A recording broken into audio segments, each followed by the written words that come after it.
نحمده ونصلي على رسوله الكريم أما بعد فأعوذ بالله من الشيطان الرجيم بسم الله الرحمن الرحيم ألف لام ميم صاد كتاب أنزل إليك فلا يكن في صدرك حرج منه لتنذر به وذكرى للمؤمنين اتبعوا ما أنزل إليكم من ربكم ولا تتبعوا من دونه أولياء قليلا ما تذكرون وكم من قرية أهلكناها فجاءها بأسنا بياتا أو هم قائلون فما كان دعواهم إذ جاءهم بأسنا إلا أن قالوا إنا كنا ظالمين فلنسألن الذين أرسل إليهم ولنسألن المرسلين فلنقصن عليهم بعلم وما كنا غائبين والوزن يومئذ الحق فمن ثقلت موازينه فأولئك هم المفلحون ومن خفت موازينه فأولئك الذين خسروا أنفسهم بما كانوا بآياتنا يظلمون وَلَقَدْ مَكَّنَّاكُمْ فِي الْأَرْضِ وَجَعَلْنَا لَكُمْ فِيهَا مَعَايِشَ قَلِيلًا مَا تَذَكَّرُونَ صدق الله العظيم وصدق رسوله النبي الكريم ونحن على ذلك لمن الشاهدين والشاكرين والحمد لله رب العالمين الف لام میم صاد یہ ایک کتاب ہے اتاری گئی ہے آپ کی طرف پس نہ ہو آپ کے سینوں میں تنگی اس سے کہ تاکہ آپ ڈرائیں اس کے ساتھ اور نصیحت ہو یہ ایمان والوں کے لیے اے لوگو اتباع کرو اس کی جو اتاری گئی ہے تمہارے پروردگار کی جانب سے اور نہ اتباع کرو اس کے سوا دوسرے رفیقوں کی تم بہت کم نصیحت کرتے ہو حاصل کرتے ہو اور بہت سی بستیاں جن کو ہم نے ہلاک کیا پس آیا ان کے پاس ہمارا عذاب رات کے وقت یا وہ دوپہر کے وقت قیلولہ کر رہے تھے بس نہیں تھی ان کی پکار جب کہ آئی ان کے پاس ہماری گرفت مگر یہ کہ انہوں نے کہا بے شک تھے ہم ظلم کرنے والے پس ہم ضرور پوچھیں گے ان لوگوں سے کہ جن کی طرف رسول بھیجے گئے ہیں اور ہم ضرور سوال کریں گے رسولوں سے بھی پھر ہم بیان کریں گے ان پر علم کے ساتھ اور ہم غائب نہ تھے اور اعمال کا وزن کیا جانا اس دن برحق ہے بس جس شخص کے اعمال نامے باری ہو گئے بس یہی لوگ ہیں فلاح پانے والے اور جن کے اعمال نامے ہلکے ہوں گے یہ وہی لوگ ہیں جنہوں نے اپنی نفسوں کو خسارے میں ڈالا اس واسطے کہ وہ ہماری آیتوں کے ساتھ ظلم کرتے تھے اور البتہ تحقیق ہم نے جگہ دی تم کو زمین میں اور بنائے ہیں ہم نے تمہارے لیے اس زمین میں معیشت کے سامان بہت کم ہی تم شکریہ ادا کرتے ہو سامنے آ جائیں شہزادے آپ کے سامنے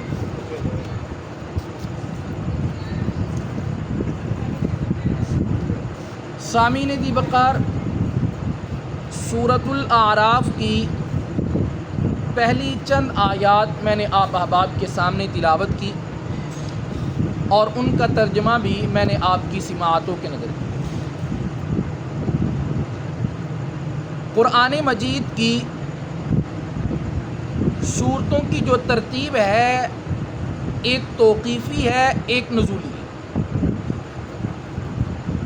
توقیفی جو ہمارے پاس موجودہ قرآن مجید میں سورتوں کی ترتیب ہے اسے ترتیب توقیفی بولتے ہیں کہ الحمد سے لے کر ناس تک کہ پہلے سورۃ الفاتحہ سورۃ البقرہ سورۃ آل عمران یہ جو ترتیب مذکورہ ہے اسے ترتیب توقیفی کہتے ہیں اس ترتیب توقیفی کے اعتبار سے سورۃ الاعراف کا نمبر 7واں بنتا ہے، یعنی اس سے پہلے 6 صورتیں اور 7ویں سورۃ الاعراف۔ اور ایک ہے ترتیب نزولی، کہ جس ترتیب کے ساتھ اللہ رب العزت نے اس قرآن مجید کو نازل کیا ہے اس ترتیب کو ترتیب نزولی کہتے ہیں، کہ جیسے کہ سب سے پہلے جو آیت کریمہ نازل ہوئی وہ اقرأ بسم ربک الذی خلق، سورۃ العلق کی پہلی 5 آیات ہیں جس کا تعلق 30ویں پارے کے ساتھ ہے، وہ نازل ہونے والی سب سے پہلی آیات۔ تو اس لیے فرمایا کہ ترتیب نزولی کے اعتبار سے سورۃ الاعراف کا نمبر 39 نمبر بنتا ہے، 39واں نمبر۔ اس صورت سے پہلے 38 صورتیں یعنی کہ 38 صورتیں جو ہے وہ پہلے کیا ہو چکی تھی، نازل ہو چکی تھی۔ اس صورت کا نمبر 39واں بنتا ہے ترتیب نزولی کے اعتبار سے، اور ترتیب توقیفی کے اعتبار سے 7واں نمبر بنتا ہے۔ یہ سورۃ الاعراف مکہ مکرمہ میں نازل ہوئی، اس کی 206 آیات ہیں، 24 میں۔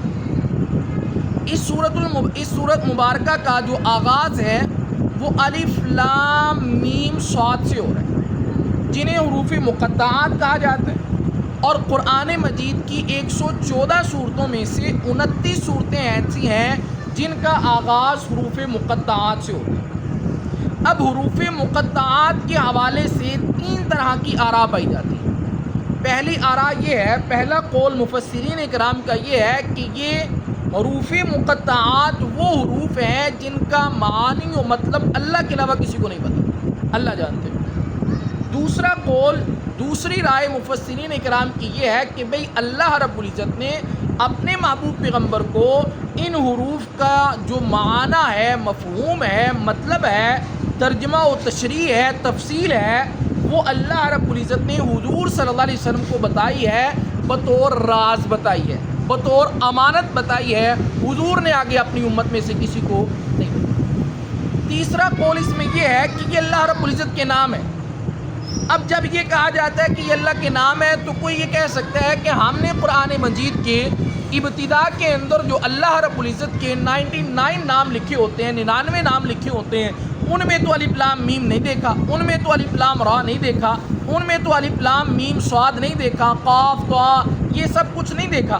تو اب اس کا جواب یہ ہے کہ مفسرین اکرام لکھا ہے کہ بھئی یہ وہ نام ہے جو بہت مشہور و معروف ہے۔ جیسے فرشتوں کی تعداد انگنت ہے، لیکن ان میں سے مشہور کتنے ہیں؟ 4 ہیں۔ انبیاء علیہم السلام کی تعداد کم و بیش جو ہے وہ 1,24,000 ہے۔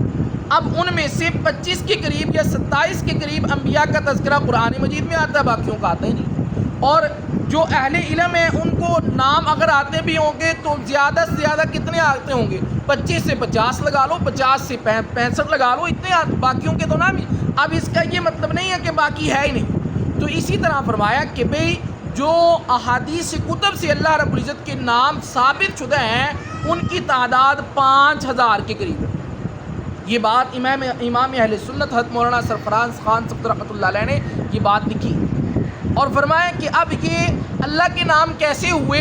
اس کا جواب یہ ہے کہ یہ بعین ہی اللہ کے نام نہیں ہے، بلکہ اللہ کے ناموں کے مخفف ہے۔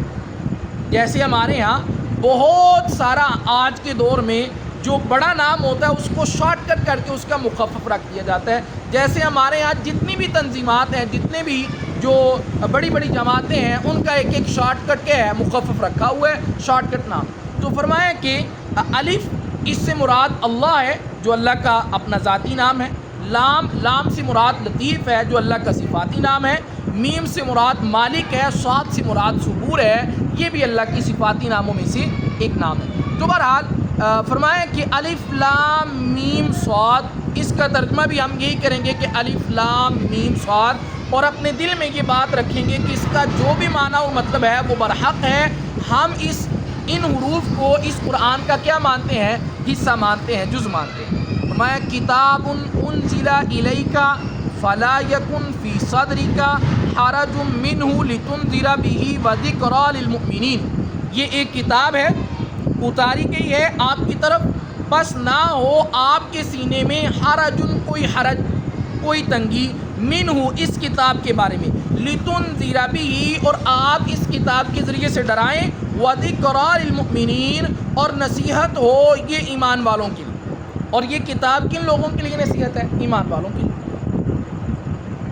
بہت بڑا چیلنج تھا کہ ایسے معاشرے میں، ایسے علاقے میں جہاں پر لوگوں نے اپنے اپنے جو ہے وہ نظریات کے مطابق بتوں کو بنایا ہو، بتوں کو تراشا ہو اور انہیں اللہ کے مقابل لا کر کھڑا کر دیا ہو۔ اب ایسے پرفتن دور میں، ایسے آزمائشوں کے دور میں توحید کا اعلان کرنا بہت بڑا کام تھا، بہت بڑا جہاد تھا۔ اب یہ کام حضور صلی اللہ علیہ وسلم فرما رہے ہیں۔ حضور صلی اللہ علیہ وسلم اللہ کی طرف سے دیے ہوئے پیغام کو لوگوں تک پہنچا رہے ہیں، اور کفار مکہ، مشرکین مکہ حضور صلی اللہ علیہ وسلم کا بھی نعوذ باللہ مذاق اڑا رہے تھے، اور یہ کتاب قرآن مجید کا بھی کیا اڑا رہے تھے؟ مذاق اڑا رہے تھے۔ اب اس کی وجہ سے حضور صلی اللہ علیہ وسلم کا دل جو ہے بتقاضۂ بشریت کبھی کبھار افسردہ ہوتا۔ تو اللہ رب العزت اپنے محبوب پیغمبر کو تسلی دیتے ہوئے ارشاد فرماتے ہیں، کتاب انزل الیک، یہ ایک کتاب ہے اتاری گئی ہے آپ کی طرف، فلا یکن فی صدرک حرج، بس نہ ہو آپ کے سینے میں تنگی اس سے، منہ لتنذر بہ، آپ اس کے ذریعے سے ڈرائیں ان لوگوں کو جو اللہ کے احکامات کو فالو نہیں کر رہے، اللہ کے بتائے ہوئے طریقے کے مطابق اپنی زندگی کو نہیں گزار رہے، جس سے اللہ منع کر رہا اس سے منع نہیں ہو رہے، جس کام کی کرنے کا کہہ رہا اس کو کر نہیں رہے، ایسے لوگوں کو ڈرائیں۔ فرمایا وَذِكْرَىٰ لِلْمُؤْمِنِينَ، اور اس قرآن کے ذریعے سے، اس کتاب کے ذریعے سے مومن لوگ، ایمان والے لوگ کیا کرتے ہیں؟ نصیحت دیتے ہیں۔ اتَّبِعُوا مَا أُنزِلَ إِلَيْكُم مِّن رَّبِّكُمْ وَلَا تَتَّبِعُوا مِن دُونِهِ أَوْلِيَاءَ، اے لوگو اتباع کرو اس کی جو اتاری گئی ہے تمہاری طرف، تمہارے پروردگار کی طرف سے، یعنی کہ اس قرآن کی کیا کرو؟ اتباع کرو۔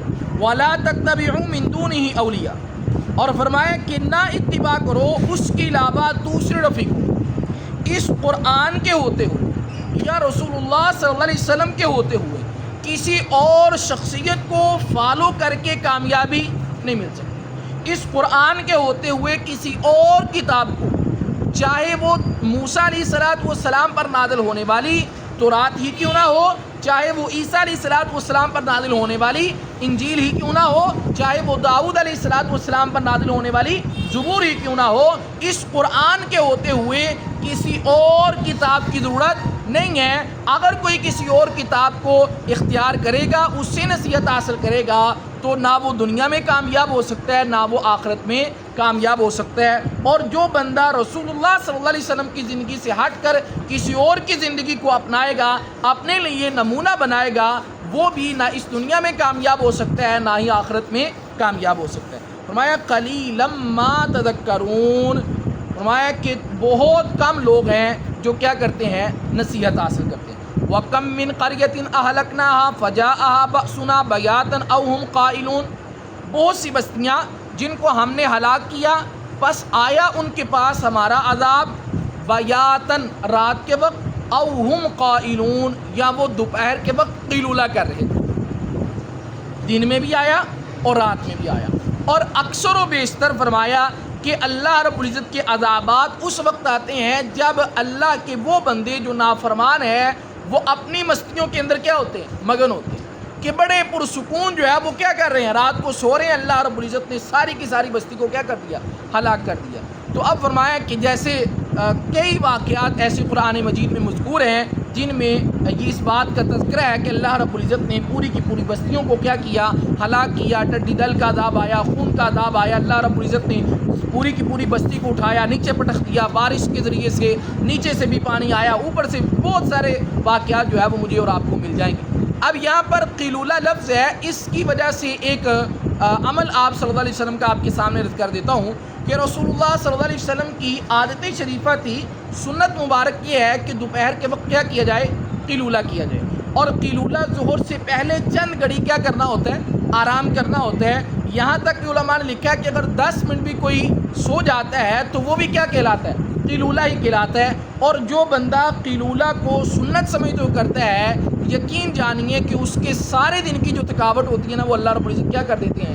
اتار دیتے ہیں۔ تو اس عمل کو بھی کیا جائے تو سنت سمجھ کر کیا جائے، اب وغیرہ جو ہے وہ اگر کوئی مجبوری ہو تو پھر بھی دوپہر کو سویا جا سکتا ہے، اس میں کوئی حرج کی بات نہیں۔ فرمایا فمن کان دعواہم، اذ جاءہم بأسنا الا ان قالوا انا كنا ظالمین، بس نہیں تھی ان کی پکار جب کہ آئی ان کے پاس ہماری گرفت مگر یہ کہ انہوں نے کہا بے شک ہم ظلم کرنے والے۔ جب اللہ کا عذاب آیا انہوں نے اپنے گناہوں کا، اپنی کارستانیوں پر کیا کیا؟ اعتراف کیا، مانا کہ ہم ظالم تھے، لیکن فرمایا اس وقت کا ماننا کوئی کام نہیں دیتا۔ جو توبہ ہے وہ کب تک قابل قبول ہے؟ جب تک کہ حالت نزا نہیں آتی، جب موت آن پڑتی ہے اس کے بعد رسول اللہ صلی اللہ علیہ وسلم نے ارشاد فرمایا کہ توبہ قبول نہیں ہے۔ فرمایا فَلَنَسْأَلَنَّ الَّذِينَ أُرْسِلَ إِلَيْهِمْ وَلَنَسْأَلَنَّ الْمُرْسَلِينَ، پس ہم ضرور پوچھیں گے ان لوگوں سے جن کی طرف رسول بھیجے گئے ہیں، اور ہم ضرور سوال کریں گے رسولوں سے بھی، امتیوں سے بھی سوال ہوگا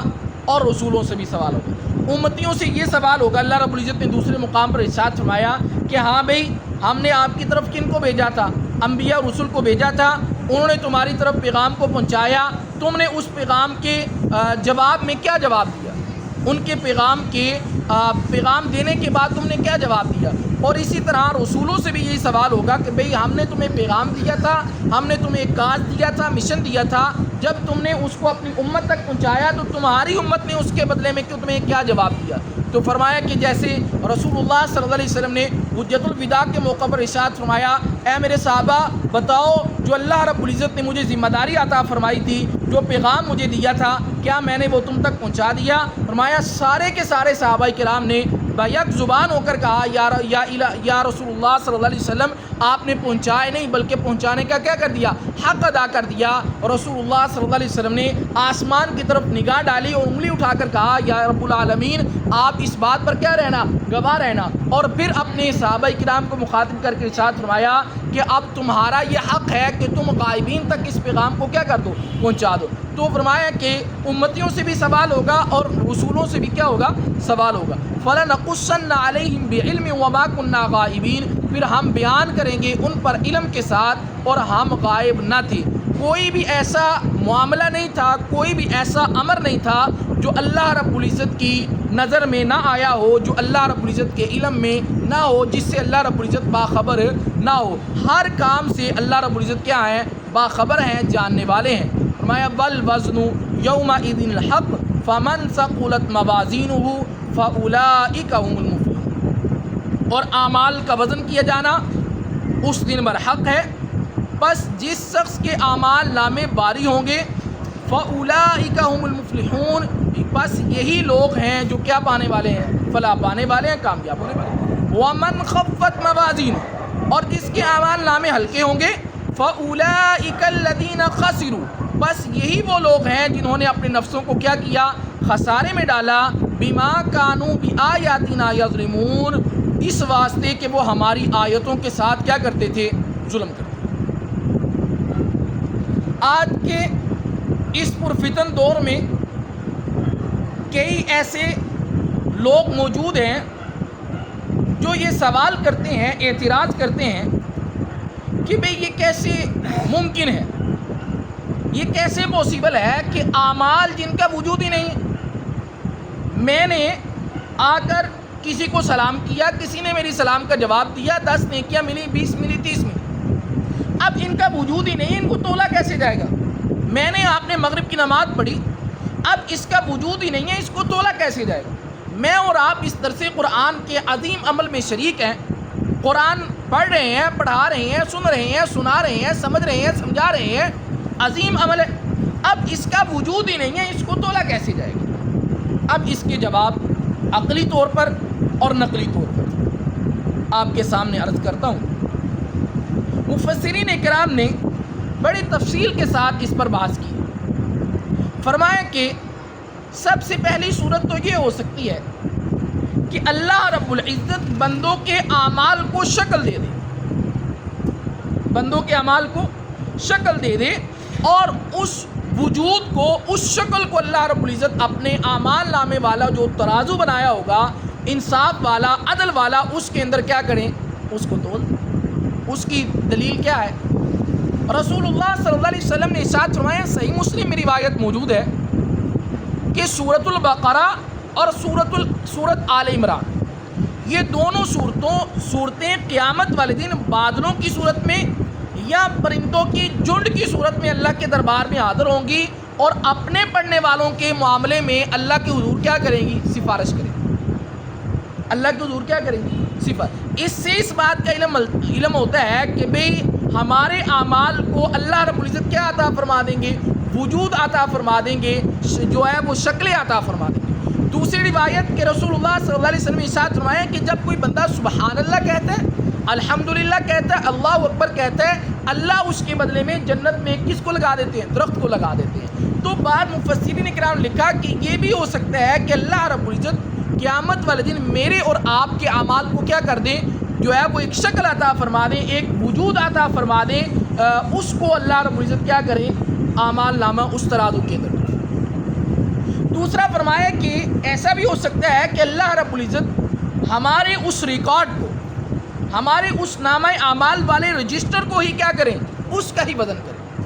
جیسے کہ مشہور زمانہ حدیث مبارکہ ہے کہ رسول اللہ صلی اللہ علیہ وسلم ارشاد فرمایا قیامت والے دن اللہ رب العزت کے سامنے ایک بندے کو لایا جائے گا جس کے برائیوں کے 99 دفتر ہوں گے، اور ایک ایک دفتر اتنا بڑا ہوگا کہ دائیں طرف نگاہ ڈالے تو تحدی نگاہ بڑا ہوگا، بائیں طرف تحدی نگاہ، آگے پیچھے ہر طرف چاروں اطراف میں اتنے بڑے دفتر ہوں۔ کتنے ہوں گے؟ 99 دفتر ہوں گے۔ فرمایا پوچھا جائے گا اس بندے سے، ہاں بھی بتاؤ میرے فرشتوں نے کچھ کمی بیشی کر دی ہو؟ کہے گا یا رب العالمین جو کچھ کیا سب کچھ لکھا ہوا، کچھ کمی بیشی نہیں کی۔ پھر اللہ رب العزت ارشاد فرمائیں گے کہ بھئی یہ تمہارا ہمارے پاس ایک چیز ہے، یہ پرزی ہے، یہ پرچہ ہے، اس کو لے جاؤ اور ترازو میں جا کر تلوا لو۔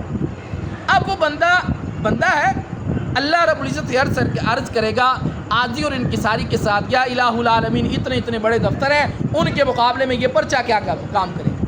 اللہ رب العزت ارشاد فرمائیں گے میرے بندے آج تجھ پر ظلم نہیں کیا جا، جاؤ اس کو تلوا لو جا۔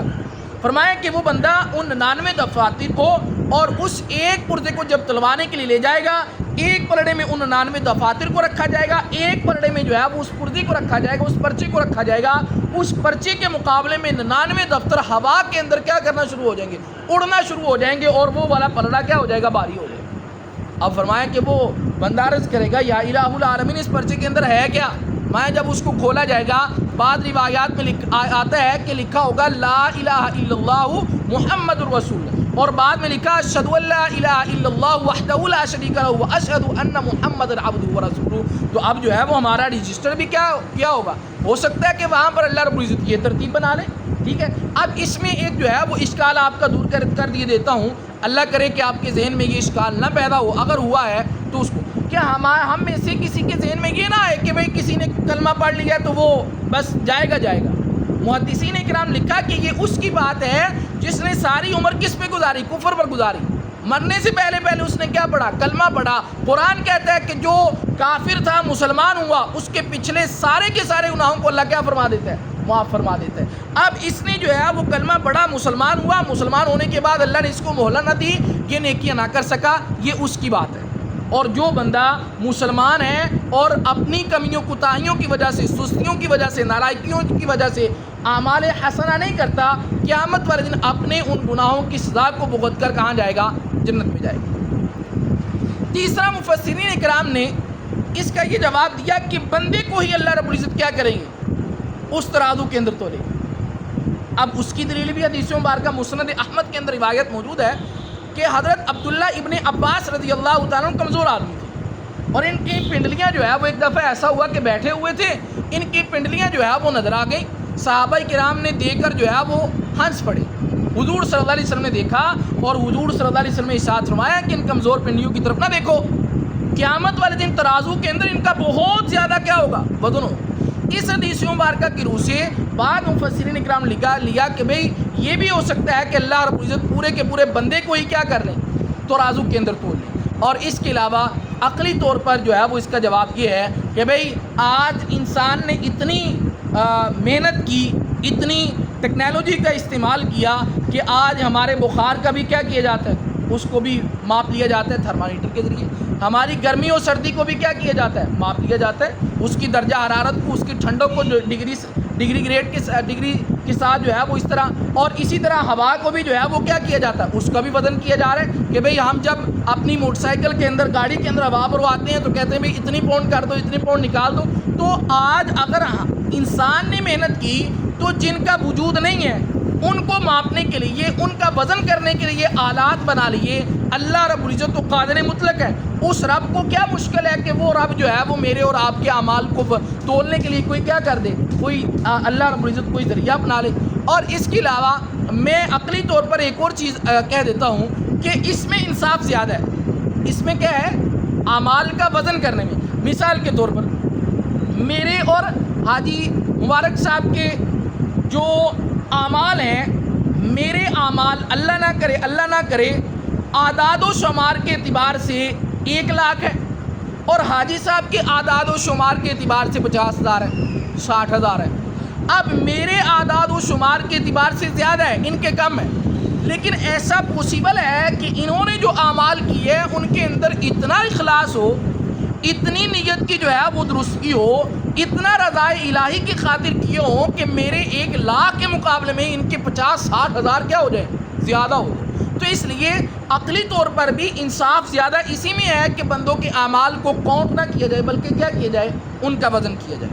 تو فرمایا کہ فمن ثقلت موازینہ فاولئک هم المفلحون، بس جس شخص کے اعمال نامے باری ہوں گے بس یہی لوگ ہیں فلاح پانے والے، اور جس کے اعمال نامے ہلکے ہوں گے یہ وہی لوگ ہیں جنہوں نے اپنے نفسوں کو خسارے میں ڈالا، اس واسطے کہ وہ ہماری آیتوں کے ساتھ کیا کرتے تھے، ظلم. ایک تو یہ ہے کہ آیتوں کو نہ ماننا، ظلم دوسرا یہ ہے کہ آیتوں کو ماننا، ان کو سمجھنا، سمجھنے کے بعد، ماننے کے بعد ان کے مطابق عمل نہ کرنا. میں وَلَقَدْ مَكَّنَّاكُمْ فِي الْأَرْضِ وَجَعَلْنَا لَكُمْ فِيهَا مَعَائِشَ، اور البتہ تحقیق ہم نے جگہ دی تم کو زمین میں، اور بنائے ہیں ہم نے تمہارے لیے اس زمین میں معیشت کے زمان، بہت کم ہی تم شکریہ ادا کرتے ہو.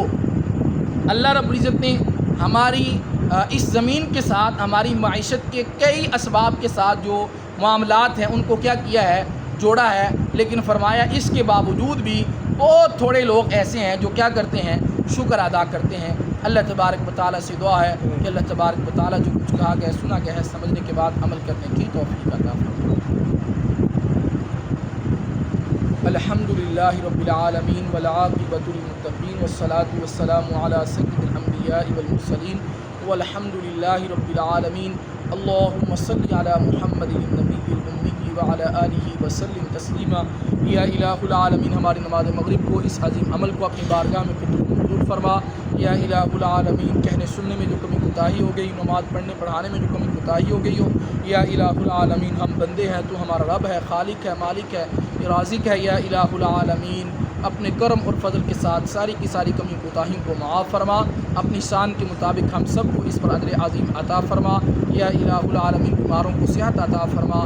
یا الہ العالمین گھروں کے اندر خیر و برکات کا نزول فرما. ہم سب کے مرحومین کی کامل مغفرت فرما، ان کے درجات کو بلند فرما. ربنا آتنا فی الدنیا حسنۃ وفی الآخرۃ حسنۃ وقنا عذاب النار. صلی اللہ تعالی علی خیر خلقہ محمد وعلی آلہ واصحابہ اجمعین. آمین آمین.